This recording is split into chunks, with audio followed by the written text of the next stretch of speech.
অনেক দিন ধরে সৌম্য বলছিল কোথাও একটা ঘুরতে চল, বাড়িতে আর বসে থাকতে ভালো লাগছে না। তাই আর কি ব্যাগটা গুছিয়ে তিন মূর্তি মিলে বেরিয়ে পড়লাম। আজকে যাচ্ছি আলিপুর চিড়িয়াখানায়, কিন্তু আমার ড্রাইভার কোথায়? ওই তো চলে এসছে। আমাদের বাড়ির থেকে চিড়িয়াখানা বেশি দূরে নয়, তাই পৌঁছতেও বেশিক্ষণ সময় লাগলো না।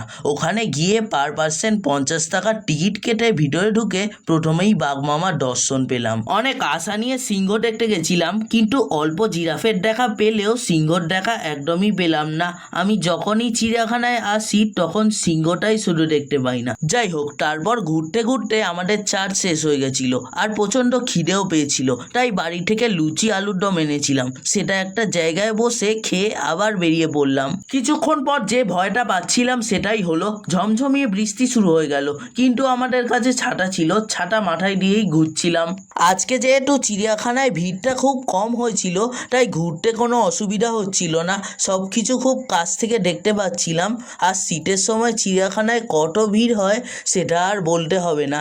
তাই যারা ফাঁকায় ফাঁকায় চিড়িয়াখানা ঘুরতে চাও তারা এখনই চলে আসতে পারো, ভিড় খুব কম হয়। এরপর চিড়িয়াখানা থেকে বেরিয়ে ওভারব্রিজ পার হয়ে চলে গেলাম চিড়িয়াখানার ঠিক অপোজিটে মাছঘরে, যেটা আলিপুর চিড়িয়াখানারই একটা অংশ। এখানে শুধু দেশ বিদেশের মাছ দেখতে পাওয়া যায়, টিকিট মাত্র 20 টাকা।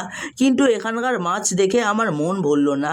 তোমরা যদি মাছ দেখতে ভালোবাসো তাহলে এখানে একবার আসতে পারো, কারণ এখানে বেশিরভাগ ওই মাছগুলোই আছে যেগুলো আমাদের বাড়ির অ্যাকোরিয়ামে দেখতে পাওয়া যায়। আজকে ভেবেছিলাম চিড়িয়াখানায় ঘুরে মজা হবে না, কিন্তু দিন শেষে দারুণ এনজয় করলাম।